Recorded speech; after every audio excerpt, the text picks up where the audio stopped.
Hola iglesia, ¿cómo están? El tema de hoy es la sutileza de la carne y pues vamos a verlo.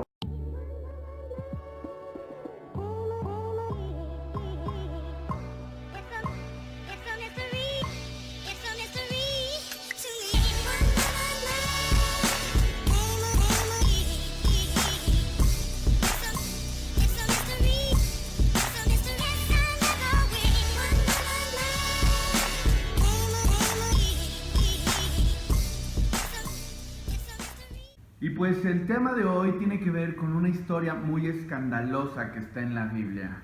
Hay una iglesia que es la iglesia de Corinto que se caracterizaba por ser muy carnal, muy desobediente, muy viciosa, muy lujuriosa, muy dada a los excesos, etc. Sin embargo, pues era una iglesia cristiana. Es una iglesia muy inmadura a la que Pablo tiene que estar regañando muchas veces. Pero hay un caso en particular que pasó en esta iglesia muy escandaloso. Y era la historia de un chavo, probablemente un joven, que andaba con la mujer de su papá. O sea, un chavo que andaba con su madrastra, mientras su papá vivía. Y este caso escandaloso llegó a los oídos de Pablo y un día los tuvo que regañar muy fuerte. Pero la pregunta que tal vez tú te haces, o por lo menos yo me hice, es ¿cómo llega una persona de cantar en la iglesia, de estar, no sé, alabando a Dios y así, a hacer esas cosas, ¿no? ¿Cómo llegas de estar muy bien a estar tan escandalosamente mal? Y yo creo que es porque a veces es sutil.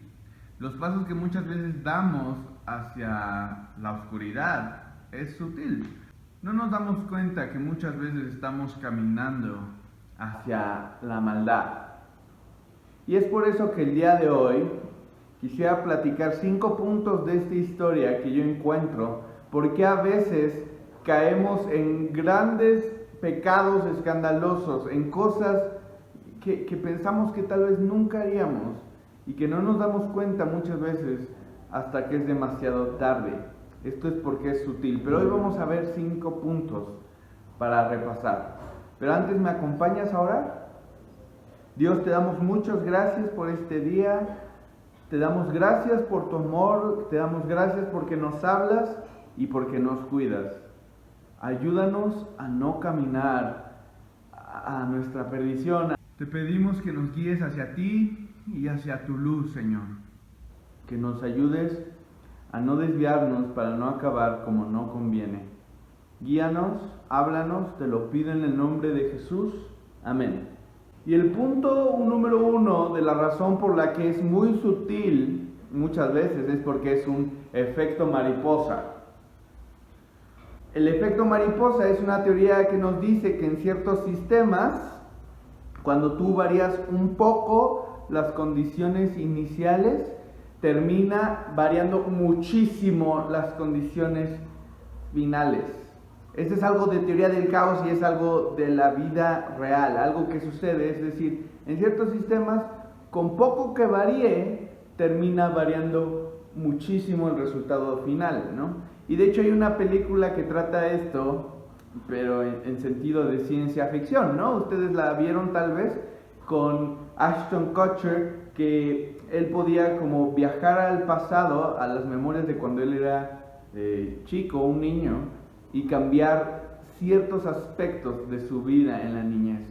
Pero eso hacía que cuando ya era grande, cuando era adulto, toda su vida era totalmente diferente. Vivía en otro lado, había estudiado otra cosa, sus amigos habían hecho muchas cosas, a veces estaban en la cárcel, a veces todo lo contrario.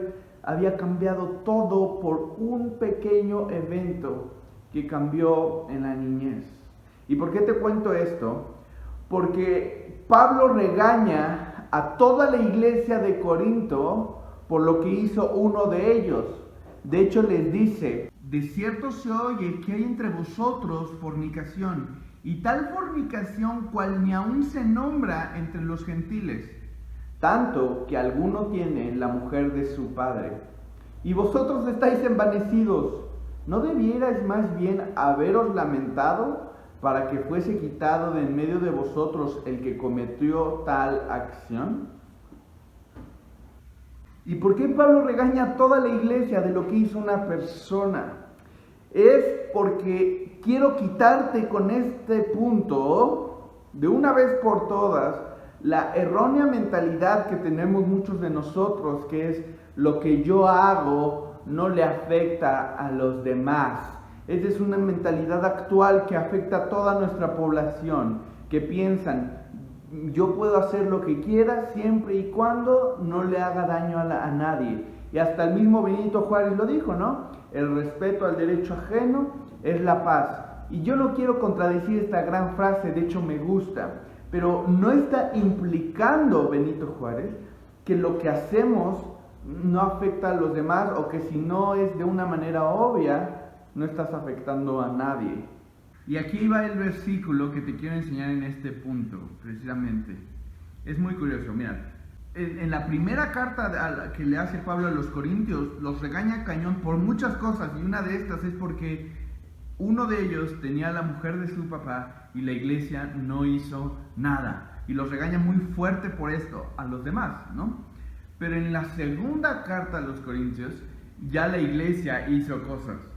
Y este es el versículo que quiero que escuches en la segunda carta, que dice así: pero si alguno me ha causado tristeza, no me la ha causado a mí solo, sino en cierto modo, por no exagerar, a todos vosotros. Y este es el versículo que quiero que se te quede grabado. De hecho, este es el primero de los versículos que vamos a ver hoy, y quiero que entiendas lo mismo que yo sentí cuando leí este pedazo de la segunda carta de los Corintios, que es, yo sé de qué estaba hablando Pablo, pero cuando dice, les afectó a todos ustedes, y no estoy exagerando, me quedé pensando. Cualquiera pensaría, bueno, sí está mal que un chavo tenga a la mujer de su papá, pero realmente pues es su bronca, es la bronca de él, de su madrastra y de su papá. Allá ellos, que entre ellos se arreglen, ¿no? Pero Pablo no pensaba así.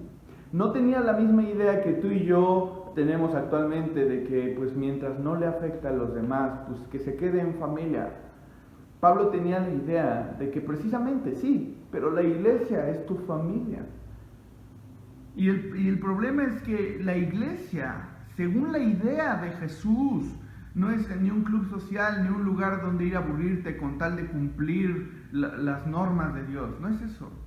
La iglesia para Jesús era una ciudad que está en una montaña. ¿Has viajado en carretera en la noche o en un avión y que de repente volteas a la ventana y se ve que hay una ciudad y está todas las luces prendidas y te asombra porque se ve muy bonito? Esa era la idea de Jesús, que supieran que allá hay luz porque hay muchas luces y no se puede esconder. Pero el problema es que muchos de nosotros pensamos que lo que nosotros hacemos no afecta a nadie. Que si yo no prendo mi luz y yo soy oscuridad en esta sociedad o en la iglesia, no estoy afectando a nadie, solo a mí mismo. Y es la misma mentalidad que tienen aquellos que dicen, yo solo tiro mi basura, ay, por una basura que yo tire no va a cambiar nada. Pero ¿qué crees? Todos están pensando así. Y toda la iglesia está pensando, bueno, si yo me equivoco y si yo soy oscuridad y así, no afecta a los demás. Sí afecta porque hay una luz más que está apagada. Y por lo tanto ya no se ve la idea de Jesús, toda una ciudad alumbrando. Pero para que alumbre toda la ciudad, tú no tienes que decir, voy a esperar a que los demás alumbren. Y yo no hago la gran diferencia, no. Tú hacer la diferencia. Tú prender la luz que Dios pone. Ahora, aquí va la verdadera implicación de lo que pasaba en Corinto. Si tú sabes que alguien está, vamos a ponerlo así, desobedeciendo a Dios, y no te importa, no haces nada, no te mueves, es una de dos cosas es la razón. O no te importa la persona, no te importa que se está destruyendo y pues no tienes amor por esa persona, te vale gorro. O segunda, no le crees a Dios cuando dices, cuando dice que esa maldad destruye. No le crees a Dios cuando dice que eso no conviene. Y por esa misma razón muchas veces tú terminas haciendo lo mismo, porque no le creemos a Dios cuando te dice que no lo hagas. Pero este es un tema de más adelante. Lo primero que quiero que te quedes es que a veces es sutil porque pensamos que no estamos afectando ni a los demás ni a nosotros mismos, pero es mentira. El segundo punto por el cual a veces es muy sutil todo esto es porque tenemos demasiada tristeza. Y yo les he platicado algunas veces que yo descubrí que el diablo sabe de judo. ¿Se acuerdan? Esta arte marcial te enseña que uses la fuerza de tu adversario para vencerlo. Esto quiere decir que si estás peleando con alguien y te empuja, tú lo jales. Así usas su fuerza para vencerlo, ¿no? Y si te jala, tú lo empujas. Y es algo que el diablo sabe muy bien. El diablo cuando te ve muy arriba, te alza, ¿no? Te exalta para que tú te sientas más orgulloso. Y cuando te ve muy abajo, te pisa para que tú te sientas más desanimado. Y la sutileza de esto es que a veces no sabes en qué extremo estás a punto de caer, ¿no?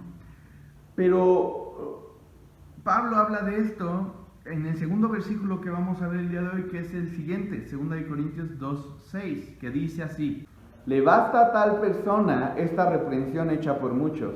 Así que, al contrario, vosotros más bien debéis perdonarle y consolarle para que no sea consumido de demasiada tristeza. La tristeza es buena. Según un curso de emociones que yo tomé, la tristeza es muy útil y es buena para muchas cosas. La tristeza indica que la persona siente que perdió algo. ¿No es así? Sí. Y la Biblia también nos habla de que la tristeza puede ser muy buena. De hecho, la tristeza Dios la pone en nuestros corazones por algo. Dios permite que sintamos tristeza por algo. Si dejamos que cumpla el propósito por el cual Dios la pone en nuestro corazón, vamos a llegar a una de las palabras más importantes de toda la Biblia, y es arrepentimiento.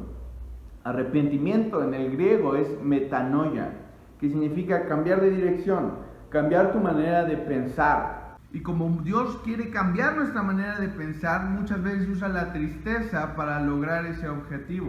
Pero por lo mismo, la tristeza puede convertirse en algo negativo si no dejamos que sirva para esto, para lo que Dios la creó. Y una de las historias que a mí más me gusta para ejemplificar esto es la historia de Caín y Abel, ¿te acuerdas? Es una historia muy famosa. Eran dos hermanos, los cuales los dos van y presentan una ofrenda ante Dios. Y no se dice que Dios se las pida, no dice que pida algún requisito o algo especial. Simplemente dice que Caín va y le da de sus cosechas lo que quiso, ¿no? Pero dice que Abel le dio lo mejor de sus ovejas, lo más gordito y bonito, se lo dio a Dios para darle lo mejor. Entonces dice, únicamente dice la Biblia, que Dios se agrada de la ofrenda de Abel y no se agrada de Caín. Fíjate que esto es importante, creo yo, en la historia. No dice, como Dios no se agradó de la de Caín, lo expulsó. Como no se agradó de la de Caín, lo castigó. Le dijo, ya no quiero ninguna ofrenda de tu parte. No, simple dice, no me agradó. Que yo creo que está en todo su derecho, pero a Caín no le gustó. Y dice que empezó a tener enojo y su semblante decaído. Empezó a estar cabizbajo y a sentirse con tristeza. Y creo que sabes qué tipo de tristeza es porque ya te sabes el final de la historia. Pero a mí lo que más me encanta de esta historia, que me puede mover, es que dice que Dios intervino e interviene a tiempo.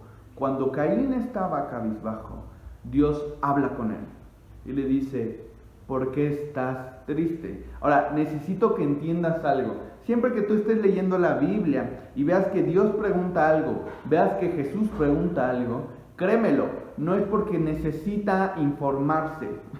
Cuando Dios pregunta algo es para que tú te pongas a reflexionar, no Él. No es que Él necesite saber, ya lo sabe.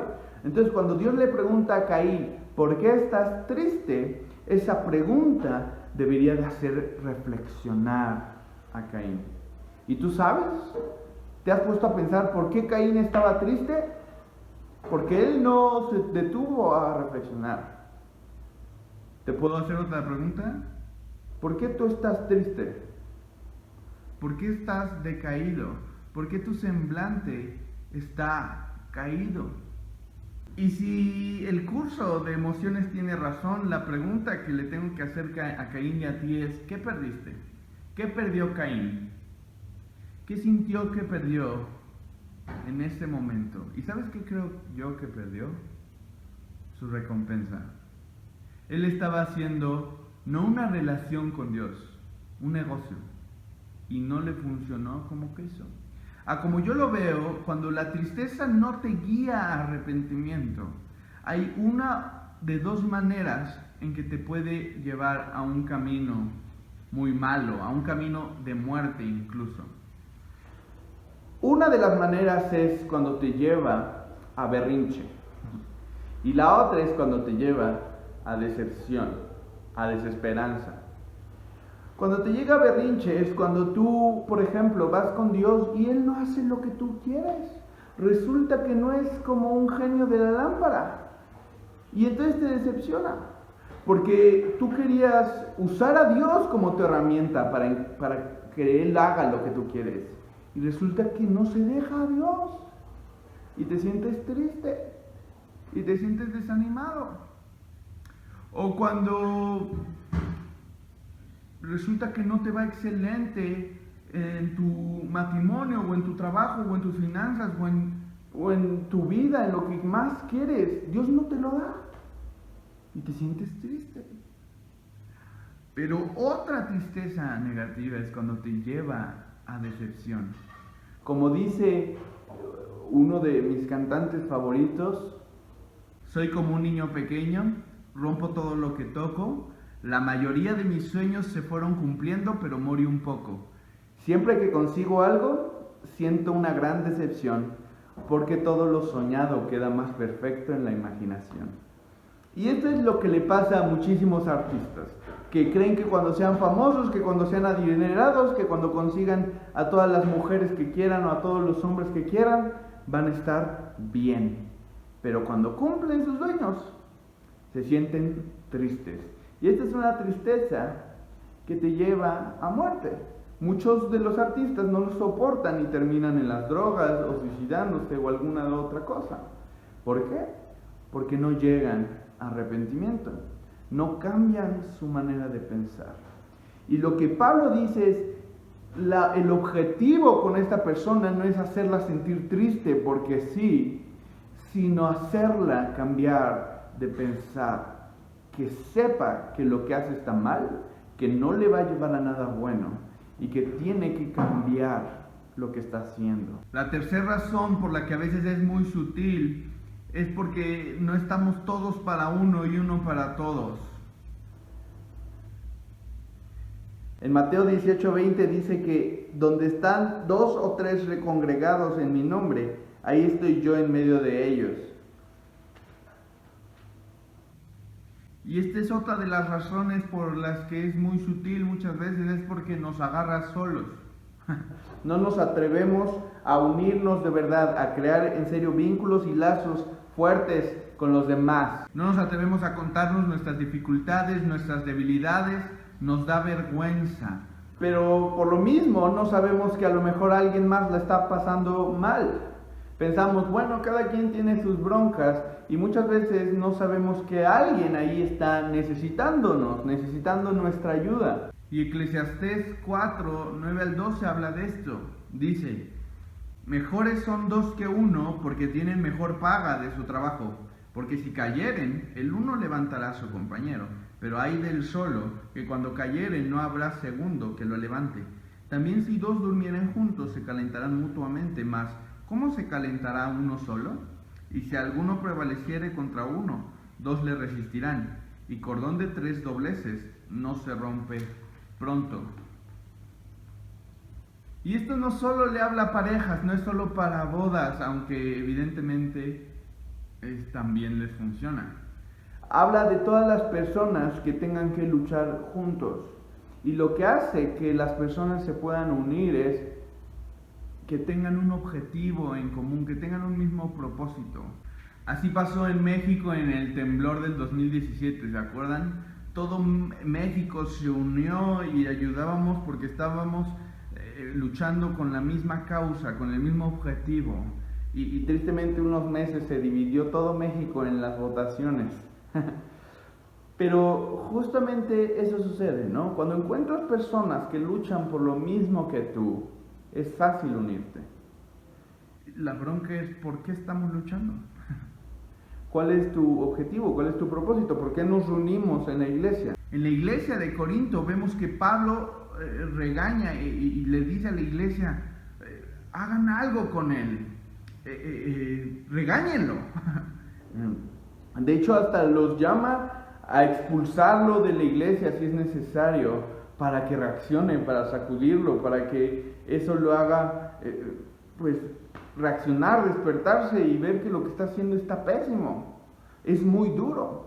Pero no es porque la iglesia esté en contra de esa persona, sino al contrario, porque precisamente busca su edificación, tiene que hacer a veces cosas que no son agradables para que él crezca. Y por eso dice Pablo en 2 de Corintios 2:8, por lo cual os ruego que confirméis el amor para con él.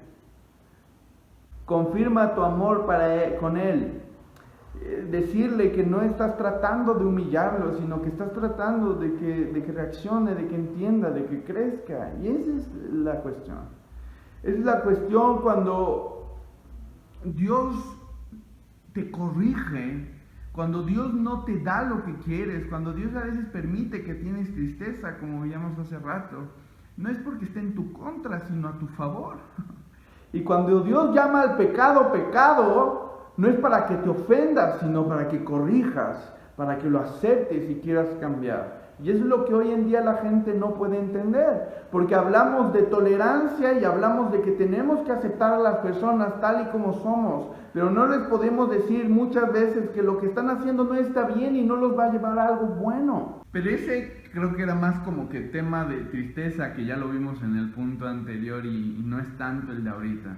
El de ahorita es que la carnota te agarra débil y te agarra cuando estás solo, cuando no estás acompañado de buena compañía, valga la redundancia.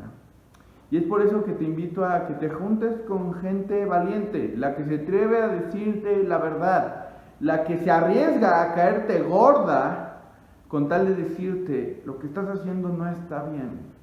En cambio, no te juntes con esa gente que dice que te ama mucho porque te consiente y te dice que todo lo que tú haces es perfecto y genial. Esos no te van a hacer bueno. Y si te ven perdiéndote, si te ven caminando hacia el barranco, te van a echar porras. Júntate con las personas que si es necesario te van a hablar mal, pero para que no camines hacia tu destrucción. Para que no camines hacia la maldad, que te sacudan. Esas son las personas que realmente son tus amigos, las que se arriesgan a que les caiga, a caerte gordo con tal de tu bien, que no prefieren andar hipócritamente como si no pasara nada cuando sabemos que te puedes destruir. El cuarto punto que quiero ver el día de hoy es que todo es una palabra muy grande y por eso a veces es sutil. Porque todo nos queda grande y te voy a explicar a qué me refieres. En 2 de Corintios 2:9, Pablo les dice: porque también para este fin os escribí, para tener la prueba de si vosotros sois obedientes en todo. Qué fácil es obedecer la Biblia cuando estamos de acuerdo en lo que dice y nos gusta, nos agrada. Es por eso que cuando la Biblia habla de que sus maridos tienen que amar a las esposas y tratarlas bien y respetarlas y honrarlas, muchas mujeres paran en la oreja y les crece como Dumbo, ¿no? Y eso sí lo escuchan. Y viceversa. Pero cuando habla de muchas otras cosas, de repente nos da muchas ganas de ir al baño y este punto ya no me agrada tanto y voy a toser y estornudar para no escuchar, ¿verdad? Ponemos toda clase de pretextos, decimos no, ahí se refiere a otra cosa, no, esa es tu interpretación, es que nadie es perfecto, y ahí sí ya, ¿verdad? Ahí sí ya empezamos a poner barreras y obstáculos y ya no es Dios el que está hablando de repente, sino que lo minimizamos. Pero como dice un pastor, la Biblia no es menú de VIPs para que elijas qué si quieres y qué no. Si la vas a agarrar, la tienes que agarrar toda. Si vas a confiar en Jesús, si dices, Dios, de verdad creo que tú eres quien me está hablando, entonces tienes que confiar en toda la Biblia, lo que te guste y lo que no. Y ahí está la cuestión. Porque ahorita lo que Pablo le pidió a toda la iglesia de Corinto estaba bien difícil. Y yo sé que si yo hubiera estado en la iglesia de Corinto, hubiera dicho, ¿qué onda con Pablo? Pues que hable con ellos, a mí ¿por qué me dice? Yo aquí estoy bien. Pero habla de que lo que él está haciendo te incumbe a ti y te importa a ti porque eres parte. Y de hecho, más tarde va a decir que un poco de levadura leuda toda la masa. Y esto es lo que es sutil. De repente nosotros dejamos que en nuestra vida hayan poquitos pecados, poquitas maldades, poquitas desobediencias, pero es una mentirita blanca chiquita. Pero yo no le estoy haciendo nada, y esto es chiquito y nadie se da cuenta. Pero Pablo dice que un poco de levadura leuda toda la masa. Y esto se entiende como, por ejemplo, en otra parte de la Biblia dice, un pequeño fuego puede incendiar un gran bosque. Y eso es lo que sucede. A veces cosas pequeñitas que permitimos en nuestra vida terminan contaminando toda nuestra vida. Y ese es un ejemplo que daba un pastor que decía, imagínate que tú tienes el agua más pura que te conozcas. El 99% del agua de tu garrafón es agua de cristal o tributo a Modigliani. Pero el otro 1% son aguas negras. ¿Te la tomas? Ok, te la cambio por un ejemplo más actualizado. 99% de tu garrafón es agua purísima, pero 1% de esa agua está llena de coronavirus. ¿Te la tomas? No, ¿verdad? Pero nosotros le ofrecemos a Dios lo mismo. Le decimos, Señor, toma mi vida, te la doy casi toda, pero déjame a mí 1%. Ahora, eso sería bueno que le dijéramos a Dios. La mayoría de nosotros le decimos, te doy el domingo de 12:30 a 2 y más o menos la mitad de mi atención. ¿Lo tomas o lo dejas? Un poco de levadura leuda toda la masa. Un poco de fuego enciende un gran bosque. Imagínate mucho. Imagínate mucho. Y es lo que nosotros a veces decimos. Pero la sutileza es que a veces permitimos pequeñas cosas, pero esas son las que terminan siendo grandes y nos terminan destruyendo. Y el último punto que quisiera ver el día de hoy es el cazador de serpientes. En 2 Corintios 2:10 dice, y al que vosotros perdonáis, yo también, porque también yo lo que he perdonado, si algo he perdonado, por vosotros lo he hecho, en presencia de Cristo. En presencia de Cristo. Fíjate, yo siento que yo soy más o menos bueno para atrapar a los mosquitos, para matar mosquitos. Y si hay muchos mosquitos aquí y alguien se empieza a preocupar, lo que yo puedo hacer es ayudarte a matar mosquitos. Pero los mosquitos son sutiles, ¿no? Muchas veces no te das cuenta de que están porque son muy chiquitos. Y solamente hasta que se acercan mucho a tu oreja es cuando te molestas y sabes que están ahí, que notas su presencia. Así muchas veces en nuestra vida hay pequeños mosquitos, son chiquitos, no pasa nada, decimos. Pero eso a veces es lo que no te deja dormir. Eso es lo que a veces está acabando con nuestra vida. lo que nos está distrayendo y nos está alejando del propósito para el cual Dios nos hizo. ¿Qué es más sutil? ¿Qué es más sigiloso? Una serpiente. De hecho, si tú pones en Google Sigiloso como, lo primero que te va a completar es serpiente, o a lo más lo segundo. Porque todos sabemos que la serpiente es sigilosa, que se esconde y se espera para atacarte en el momento que menos te das cuenta. Y así es el diablo, y así es nuestra carne. Así es de repente toda la maldad que esperamos que no esté ahí, pero sí está. La idea es que sea sutil, la idea es que sea poco a poco, porque esa es la manera más fácil de llevarte al lugar en donde no quieres estar. Pero en Génesis encontramos que justamente cuando Adán y Eva cayeron en esta maldad, que justo la serpiente los fue llevando poco a poco. Primero le dijo, pues vela, acércate, huélela, tócala. Y cuando Eva ya está bien metida, ahora sí, muérdela, ¿no? Y cae en esa desobediencia y termina siendo esa maldad que no querían hacer en un principio. Pero Dios hizo una promesa ese día. Dice, vendrá un descendiente de Eva que va a pisar a la serpiente en la cabeza y la serpiente le morderá el talón. Entonces nosotros estamos buscando justamente a alguien que por fin le haga frente a esa serpiente que es el diablo. Y vemos pues que Abel no fue, ¿no? Y menos Caín. Y así nos vamos. Hasta que llega Jesús, el descendiente de Eva, que murió.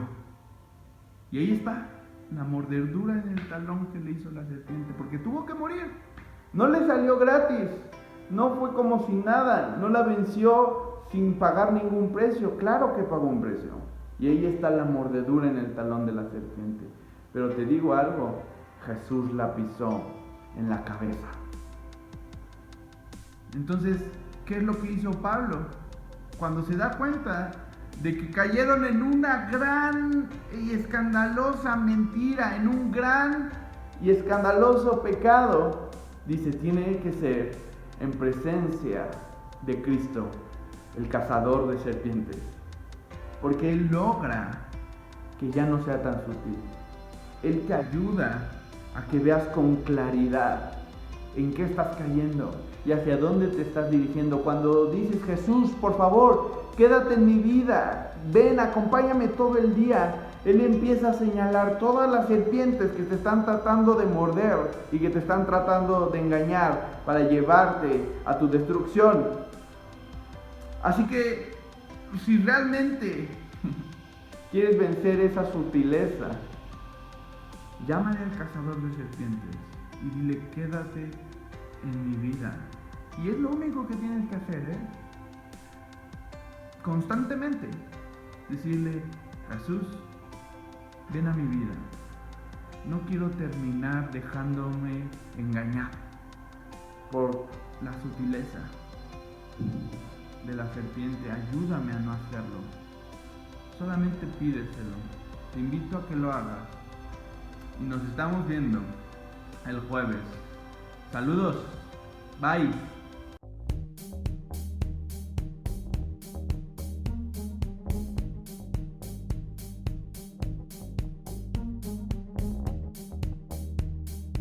La próxima semana, de pecador a pecador. No te lo puedes perder.